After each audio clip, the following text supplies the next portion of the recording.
প্রেপোজিশনে ৫-এ ৫ পাওয়া খুবই সহজ যদি তুমি সেটাকে ব্যাখ্যা সহ বুঝে বুঝে পড়ো। ইয়াস, আজকে আমি তোমাদের সাথে ঢাকা বোর্ড ২০২৫-এর প্রেপোজিশনটা সলভ করব অত্যন্ত সুন্দরভাবে ব্যাখ্যা সহ। তাহলে চলো আমরা শুরু করি। এই হচ্ছে তোমাদের প্রেপোজিশন এবং তোমাদের বলা হয়ে থাকে complete the text with suitable prepositions. এখানে কখনো কখনো লাগে অ্যাপ্রোপ্রিয়েট প্রেপোজিশন আর কখনো লাগে জেনারেল প্রেপোজিশনস। ঠিক আছে, অ্যাপ্রোপ্রিয়েট প্রেপোজিশনগুলো কী করতে হয়, তোমাদের প্রচণ্ড পরিমাণে মুখস্থ করে রাখতে হয়, আর জেনারেলগুলো একটু বুঝে বুঝে পড়তে হয়। ঠিক আছে, আসো আমরা একটু দেখি কি বলছে যে charity is a Nobel virtue. Charity হচ্ছে একটা মহৎ গুণ। হ্যাঁ, আ পারসন শুড বি এনজয়েড। এখানে তোমরা যে ওয়ার্ডটা দেখতে পাচ্ছ এনজয়েড, এইটা হচ্ছে তোমার এরপরে যে প্রেপোজিশনটা পড়বে সেটা হলো তোমার অ্যাপ্রোপ্রিয়েট। ঠিক আছে, appropriate.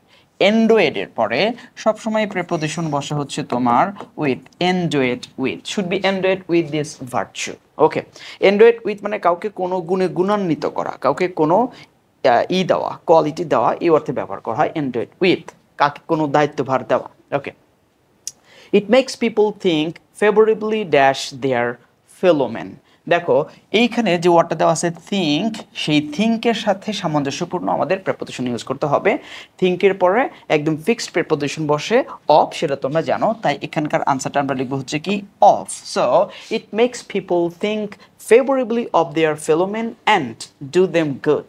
It's also the cheerful giving of one's possession to someone dash need. এইটা হচ্ছে তোমাদের জেনারেল প্রেপোজিশন। আচ্ছা, তুমি কাউকে কোনো কিছু দিবা, তোমার সম্পদ থেকে বা কিছু থেকে কাউকে তুমি হেল্প করবা, কখন? তাদের প্রয়োজনে, তাদের প্রয়োজনে। তাই দেখো প্রয়োজনে আমরা বলতে পারি কি ইন নিড। নিড মানে প্রয়োজন, আর যদি বলো প্রয়োজনে তাহলে বলবা ইন নিড। ঠিক আছে, আচ্ছা এরপর কি বলছে দেখো, this quality brings happiness dash earth.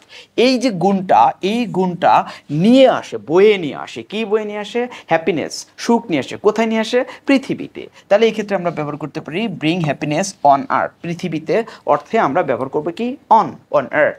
And strengthens the ties of relationship dash men. এবং মানুষের মধ্যে, এখন মানুষ বলতে তো সবাই কি বোঝানো হয়েছে? অনেক, তাই না? অনেকের মধ্যে বুঝাতে আমরা প্রেপোজিশন ব্যবহার করি অ্যামাং, ব্যবহার করি অ্যামাং। ঠিক আছে, তাহলে কি হবে দেখো যে ties the relationship among men. It should not be measured. It should not be measures. আমরা জানি কি বলছি দেখো, টার্মস অফ মানি, অর্থাৎ টাকা দিয়ে এটা মেজার করা উচিত না। আর এই ক্ষেত্রে আমরা এটার সাথে একটা অ্যাপ্রোপ্রিয়েট একটা ব্যবহার করব, সেটা হলো তোমার দেখো ইন টার্মস অফ। আমরা বলি না যে টাকা দিয়ে, ক্ষমতা দিয়ে, দিয়ে, তখন আমরা ব্যবহার করি in terms of money, in terms of power, এরকম ক্ষেত্রে আমরা ব্যবহার করে থাকি। Rather it should be measured dash sacrifice that one makes. এটা কিভাবে মেজার করতে হবে? তোমার তাদের উৎসর্গ দেখে মেজার করতে হবে। তাহলে আমরা কি করতে পারি দেখো, measured by the sacrifice that one makes. In fact it is a form dash sacrifice. এটা হচ্ছে একটা স্যাক্রিফাইসের রূপ, স্যাক্রিফাইস এর রূপ। এই এর অর্থে আমরা কি ব্যবহার করব বলো তো? এর অর্থে আমরা ব্যবহার করব of. So in fact it is a form of sacrifice, self sacrifice dash which our society cannot progress। এখানে যে অর্থটা দেখতে পাচ্ছি যে যেই স্যাক্রিফাইস ছাড়া আমাদের সমাজ কি করতে পারে না? উন্নতি করতে পারে না। তাহলে সারা অর্থে আমরা কি ব্যবহার করি?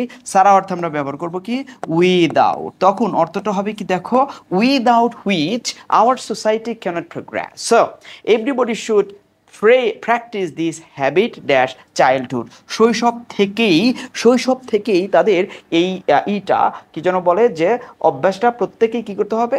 চর্চা করতে হবে। তাহলে শৈশব থেকে, হতে থেকেছে আমরা কি ব্যবহার করি? আমরা ব্যবহার করি হচ্ছে ফ্রম। তাহলে আমাদের আনসার হলো কি ফ্রম। তাহলে ফ্রম চাইল্ডহুড। আশা